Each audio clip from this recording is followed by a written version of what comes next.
Bienvenidos, damos inicio al módulo 2 de PCIN como nadie te lo explicó. Vamos, ¿sí? En la vida real nosotros siempre estamos tomando decisiones, ¿sí? Que dan respuestas verdaderas y respuestas falsas. Y ustedes quieren decir, ¿cómo verdaderas o falsas? Esto quiere decir que nosotros estamos en la toma de decisiones, constante. Siempre estamos tratando, siempre evaluando qué hacer y no hacer. Y eso es justamente lo que es una expresión booleana, ¿sí? Evaluar a través de una pregunta, una respuesta, una afirmación o una negación, ¿sí? Por ejemplo, vamos a dar un ejemplo en la vida real para que se comprenda mejor. Hoy día 2 de marzo, 2 de junio, me pregunto a mí mismo si la temperatura es muy baja. Si eso ocurre, ¿sí? Mi mente lo que va a hacer es, va a dar el resultado verdadero y voy a pensar en usar la campera. Ahora, si la temperatura no es muy baja, quiere decir que esto es falso, no se cumple, mi respuesta falsa va a ser, bueno, no uses las camperas. Eso es justamente una toma de decisiones, ¿sí? A través de una pregunta se da una respuesta verdadera como una respuesta falsa. Una lógica muy pura, ¿sí? Entonces, nunca pueden cumplirse armas al mismo tiempo. Y esto quiere decir que no puedo dar una respuesta verdadera y una falsa al mismo tiempo. Nunca puede ser verdad y falsa al mismo tiempo, ¿sí? Y el tipo de respuestas que da este tipo de variables de expresiones booleanas son true para verdadero o false para falso, ¿sí? Bien, ahora, ¿qué pasa que cuando en esa pregunta evalúo más de una condición? ¿Qué quiere decir? Que, por ejemplo, a la temperatura es muy baja, le agrego si hay sol. ¿Sí? Acá tenemos el mismo ejemplo, ¿sí? Entonces hacemos la misma pregunta, pero utilizamos un conector que es de tipo Y, ¿sí?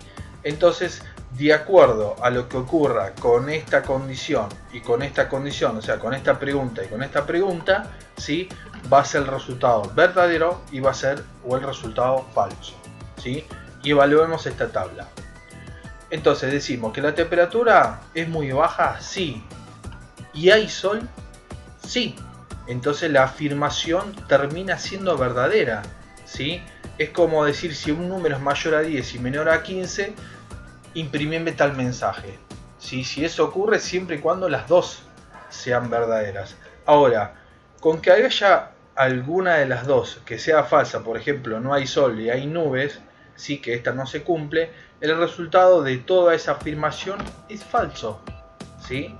Lo mismo ocurre si es inverso, el primer término es falso y hay sol, ¿sí? Que es verdadero, también la respuesta es falsa. ¿Por qué? Porque uno de los dos términos es falso. O tenemos la falsedad de toda la afirmación. ¿Qué quiere decir con esto? Que tanto la temperatura es baja, ¿sí? Como no hay sol. Entonces, al ver todo negado, todo falso, la respuesta de esa afirmación es falso. Pero vamos a llevarlo a un ejemplo numérico. Imaginemos en nuestra mente que tenemos un número 20.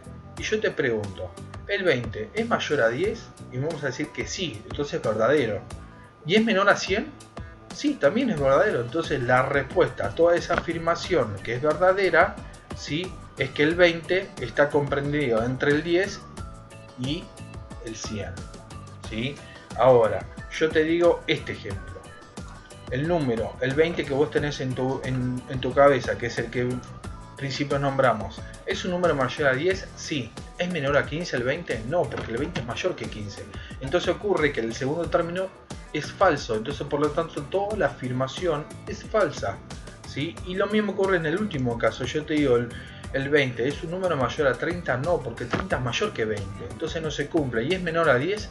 No, porque el 20 no es menor a 10, entonces toda la afirmación sale con falso, ¿sí? Entonces esto es lo que se conoce como la tabla de la verdad, que es algo que vamos a utilizar mucho, ¿sí?